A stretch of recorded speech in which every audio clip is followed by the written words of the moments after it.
Hi, my name is Todd Kurth. I also go by Kong Lee, and this message is for all the star seeds, light workers, chosen, everybody that's on a healing journey. My journey has really touched a lot of different places in my heart. Since I was born, I always wanted to help the world and people overcome mainly traumas and cancers. And I was on quite a journey myself. From a young age, I had a lot of traumas. I suffered from PTSD, anxiety, depression, panic attacks, high blood pressure, uncontrolled for a long time, which caused hardening of the heart, an enlarged heart, and low testosterone, no testosterone. The older I got, thyroid stopped functioning. I had a broken neck, partially severed spinal cord, which I got a fusion on C7 and 8. I lost the ability to feel in both my right and left hands when that happened. I was in a motorcycle accident and my talus bone was shattered. So I walk with a limp. My foot is a little crooked on the left side because first hospital I went to couldn't really handle that type of injury. But those are, what we have to go through in life. Since I found my calling, which was pretty substantial awakening when it all happened. I was always intuitive.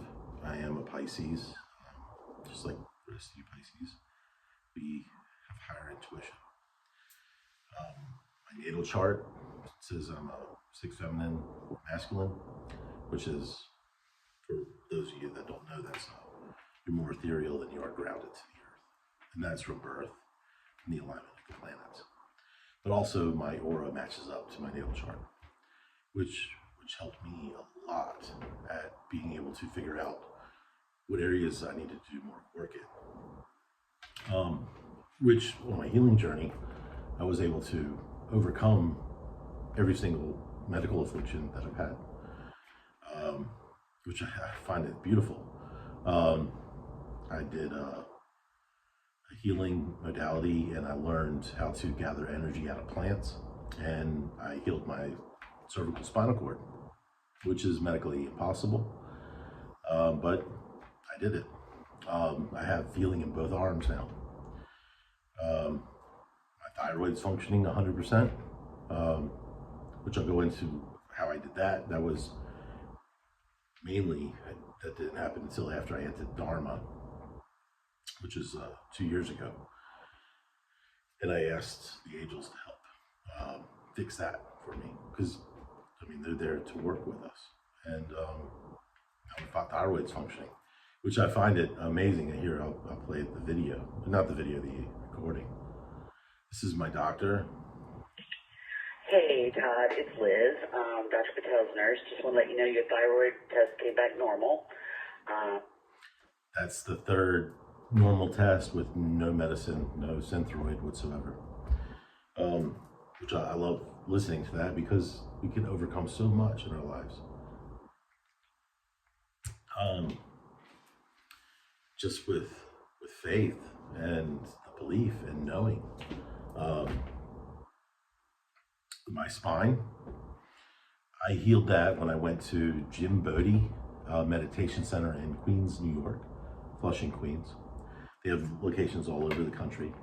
And on the first time I did an energy gathering there, which that whole journey, that first time, was so magical.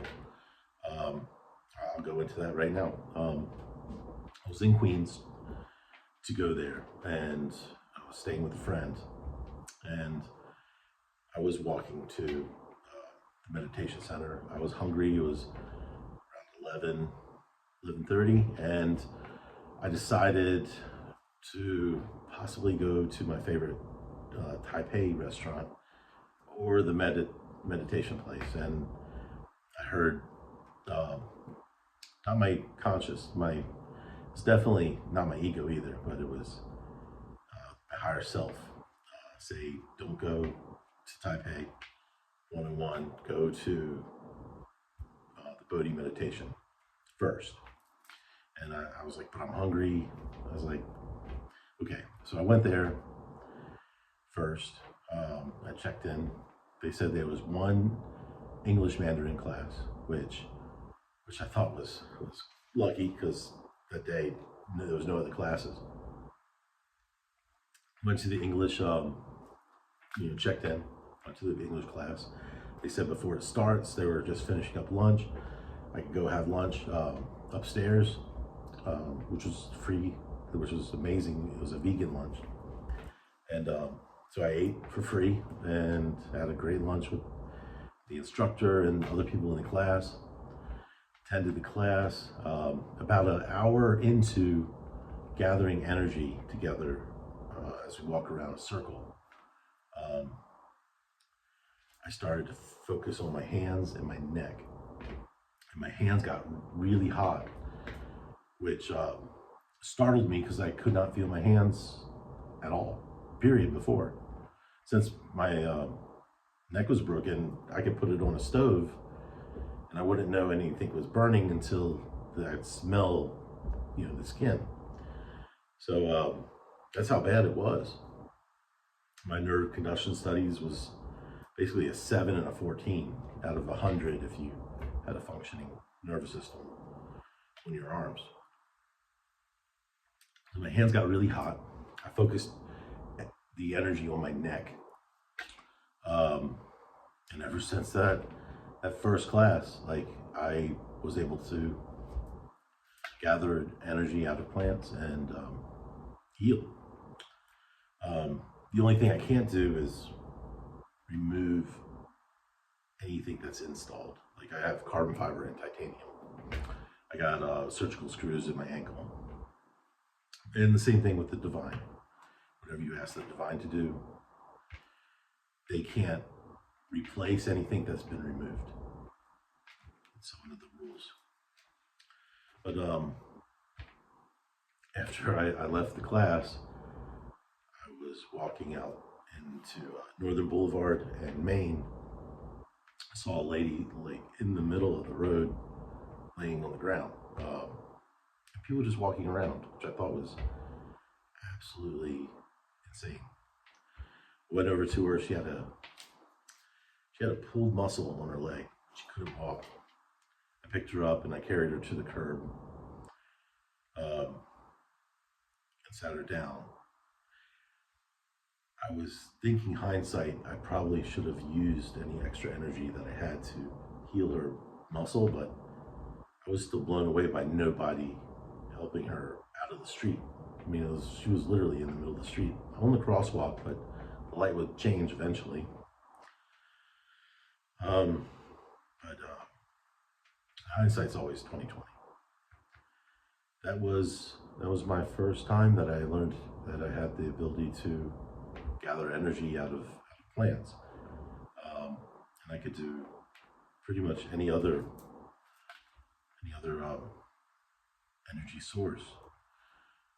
But that's a different journey. I'm here to discuss what other things were activated. In 2019, I noticed the first few major activations where things started to look more three-dimensional, especially at night. The thing that I would notice the most was grass. Grass at night had a really peculiar three-dimensional, almost like you were watching a movie. It was really weird. Colors have become way more vibrant lately. That's when I noticed something. Also, the divine had me learn how to do discernment a little bit better, especially because I was finding that I couldn't watch TV anymore. I couldn't play video games anymore. I couldn't do any of the old hobbies that I normally would do.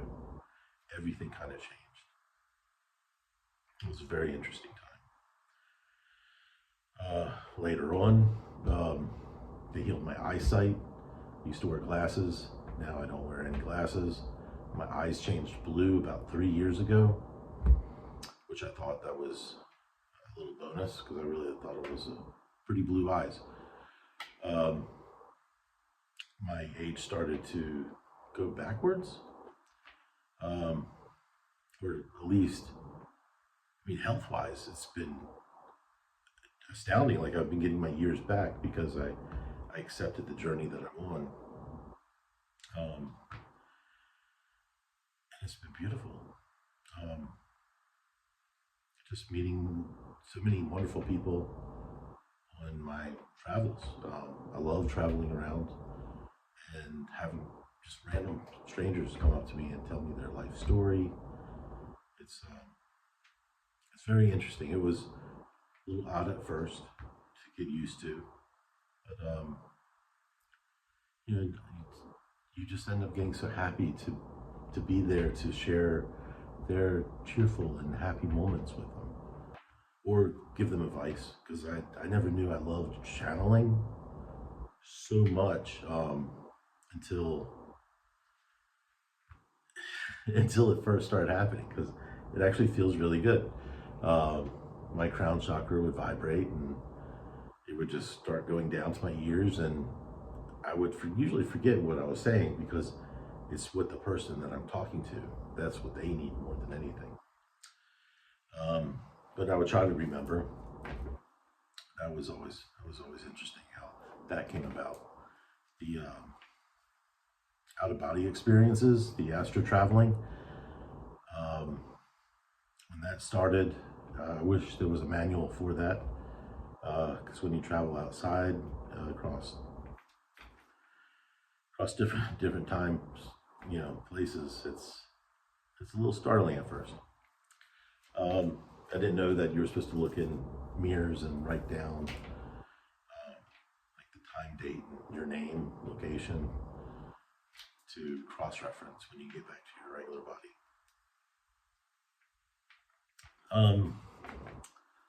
It's been a very interesting journey, and I just wanted to start sharing my experiences with everybody else. So when you're going through this, you'll recognize similarities as more of us get activated and start seeing behind the veil. The biggest help for me was getting my aura photographed and my vibration analyzed. That made me realize that I was indigo. My aura is indigo violet and white with no crystals on. I'm telling you, no crystals, because when you wear a crystal and you're already gone through the crystalline activation, your body will mimic that crystal's effects and change your aura. Because when I wear like moldavite over like my heart chakra, my aura changes green and my crown will be yellow. Different than if I wore no crystals whatsoever. And I'll show you a picture of that right now. This is it with moldavite. And this is my normal aura, which is great because you also see the upper chakras are a lot more active than my lower chakras. So that told me I needed to do more grounding and balancing between the different vibrations. And it gives you a platform to see what needs more work. Because when you're trying to figure it all out at first, it's a little overwhelming. So this is a good benchmark for yourself on your journey, because we all are on our own journeys. We're all here to also meet the rest of our soul tribe and our soul family. And I'm hoping this helps kind of unite us together. When you start alienating your family and friends because you realize these people are not good for you anymore. It's not that they're not good people, they're great people. Even the most horrible people are wonderful people. They're here to teach us lessons and not be there for the rest of our lives. And you got to release that to God. If they harm you in any way, you got to forgive them and then release it, because it's not the person, it's the lesson. And I'm talking about no matter how bad they are, even if they want to kill you, which I've went through that many times. And then I could never figure that out until one of my last ex-wives. But it's not them. They're low vibrational, and they can have entity attachments. I don't know. I'll talk to you guys about that later too. But always release and forgive, because that's for your healing, and let them move on. That's their journey. I'm gonna probably talk later on. I hope this helps whoever needs it that's in the collective, and namaste.